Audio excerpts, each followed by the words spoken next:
আমরা এখান থেকে আর্ট ব্রাশে যাচ্ছি, ডাইরেক্ট ওকে দিলাম।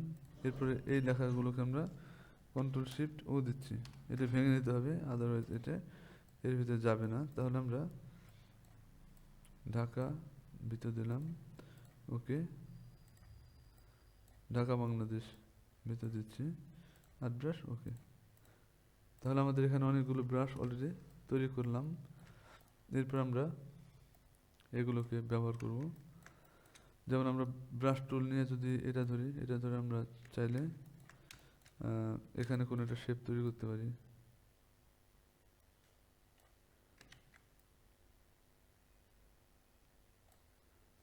আবার এইটা দিয়ে আমরা তৈরি করতে পারি। এরপর আমরা চাইলে Dhaka is the capital of Bangladesh বা ঢাকা বাংলাদেশ, এটাকে আমরা এটা আমরা ব্রাশ দিয়ে বাঁকায় দিতে পারি, এটাও বাঁকায় দিতে পারি। কিন্তু আমরা এটা যদি চাই অর্ধবৃত্তের সাথে রাখতে, আমরা এখান থেকে কিছু অংশ কেটে দিচ্ছি কেচি দিয়ে।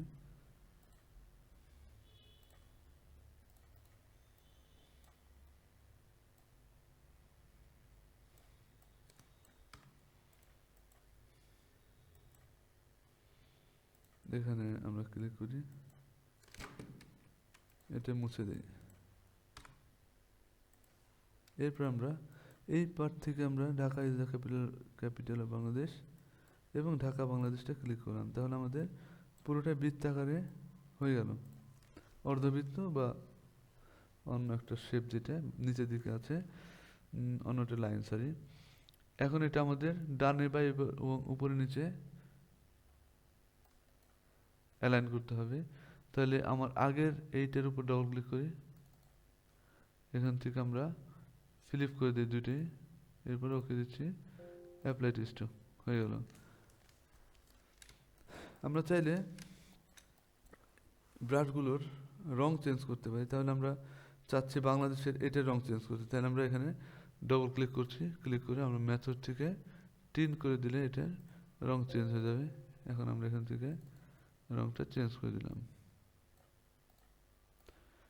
অন্যদিকে আমরা যদি চাই যে এই যে লাইনগুলো আছে, এই লাইনটা ছোট টান দিলে ছোট হবে, বড় টান দিলে বড় হবে, তাহলে সেক্ষেত্রে কী করবো, আমরা মূল উৎসে যাই, আমাদের উৎসটা হলো এটা, ডাবল ক্লিক, এটা আমরা স্কেল প্রপোর্শনালি করে দেবো, ওকে দেবো, অ্যাপ্লাই টেক্সট, এটা আমরা ডাবল ক্লিক করে স্কেল প্রপোর্শনাল করে দিচ্ছি, ওকে, অ্যাপ্লাই টেক্সট, ওকে। তাহলে এখন আমরা দেখি এটা কীভাবে কাজ করে। ব্রাশে যাই, এটা নেই, এটা নিলাম, এটা নিচ্ছি, ছোট, বড়,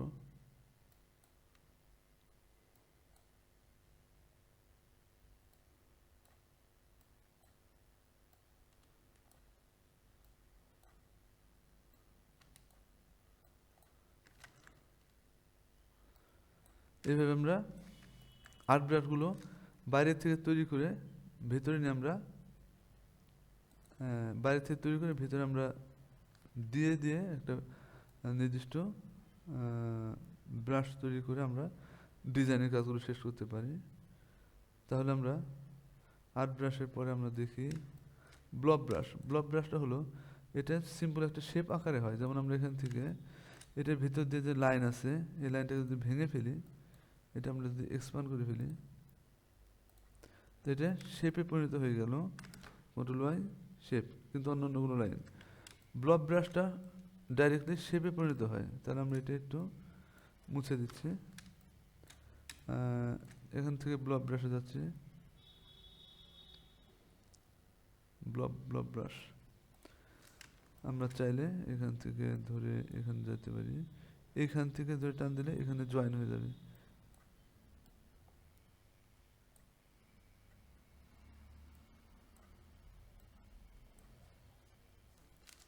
আমরা দেখি হয়েছে কিনা, কন্ট্রোল ওয়াই, এভাবে জয়েন হয়ে গেছে, প্লাস এগুলো ওই বডি অনুযায়ী, ব্লব ব্রাশের বডি অনুযায়ী তৈরি হয়েছে। ব্লব ব্রাশটা খুব কাজে লাগে না, তবে আর্ট ব্রাশটা খুবই খুবই গুরুত্বপূর্ণ ভূমিকা পালন করে ডিজাইন তৈরির ক্ষেত্রে। এরপর আমরা যাচ্ছি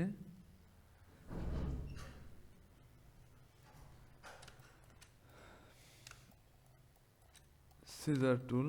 এখানে আমরা বিশেষ করে ইরেজার টুল এবং নাইফ টুল নিয়ে আলোচনা করব। এখান থেকে আমরা একটা বৃত্ত নিচ্ছি। ইরেজার টুলটা হলো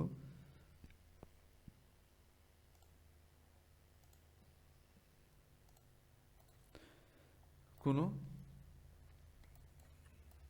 শেপ ডিলিট করে। এখানে আমাদের এর বৃত্তের যে সাইজ, এই সাইজ অনুযায়ী ভেতর থেকে কেটে দিচ্ছি। তাহলে আমরা বৃত্তটা বড় করবো কিভাবে? আমরা ব্যাক স্পেসের নিচে যে আমাদের থার্ড ব্র্যাকেট আছে, সেটা ডানে ক্লিক করলে চাপতে থাকলে এটা বড় হয়, বামে চাপতে থাকলে এটা ছোট হয়। তাহলে এই সাইজ করে আমরা ভেতর দিয়ে টানি।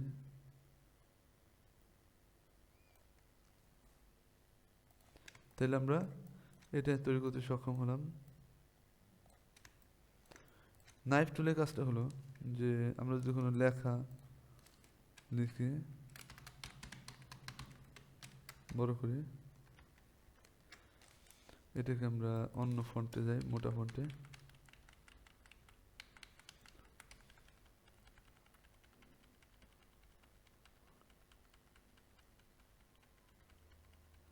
এটা নেই।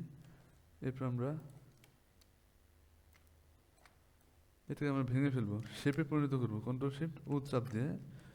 এরপর আমরা নাইফ টুলে যাচ্ছি। নাইফ টুলে গিয়ে আমরা এখান থেকে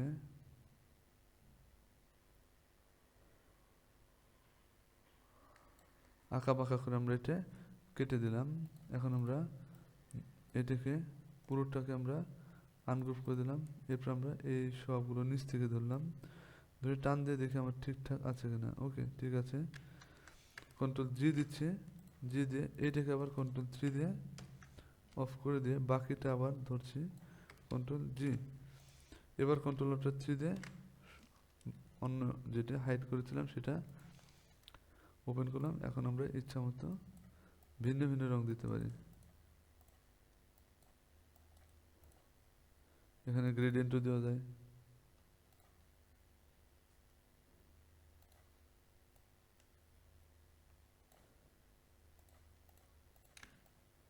আবার একটা শেপের ক্ষেত্রে হয়, আমরা এখানে শেপটা নিচ্ছি, আমরা নাইফ টুল দিয়ে জাস্ট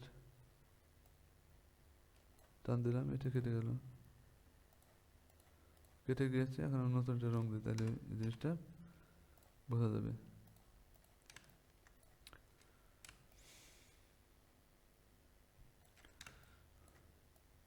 লাস্টে আমরা আসছি ব্লেন্ড টুলে। ব্লেন্ড টুলটা কীভাবে কাজ করে আমরা দেখি। আমরা যদি এখানে কোনো একটা লাইন নিই,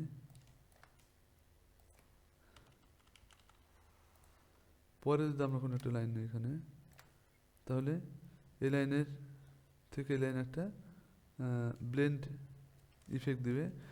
সেক্ষেত্রে আমরা ব্লেন্ড টুলটা ধরলাম, প্রথমটায় ক্লিক করলাম, লাস্টেরটায় ক্লিক করলাম। তাহলে ভিতরে আমাদের অনেকগুলো লাইন তৈরি হয়ে গিয়েছে। এই লাইনগুলো যদি চাই যে অফ করতে, মানে কমিয়ে দিতে, সরি, তাহলে আমরা এই ব্লেন্ড টুলে ডবল ক্লিক করছি। এখান থেকে আমরা স্পেসিফাইড স্টেপসে গিয়ে আমরা 54 থেকে কমিয়ে দিই। আমি কমিয়ে দিচ্ছি, অটোমেটিক্যালি এটার পরিমাণ কমে যাচ্ছে এবং এর ভিতরে গ্যাপ বাড়ছে। ওকে, আমরা চাইলে যদি প্রথমটা বড় পরেরটা ছোট করি, তাহলে বড় থেকে ছোট হবে বা ছোট থেকে বড় হবে। এটা আমরা যদি এরকম করতাম, তাহলে ছোট এবং বড় দুটোর ভিতরে ব্লেন্ড করলে জিনিসটা এরকম দেখাইতো। আবার আমরা যদি চাই যে এখানে একটা বৃত্ত নিচ্ছি,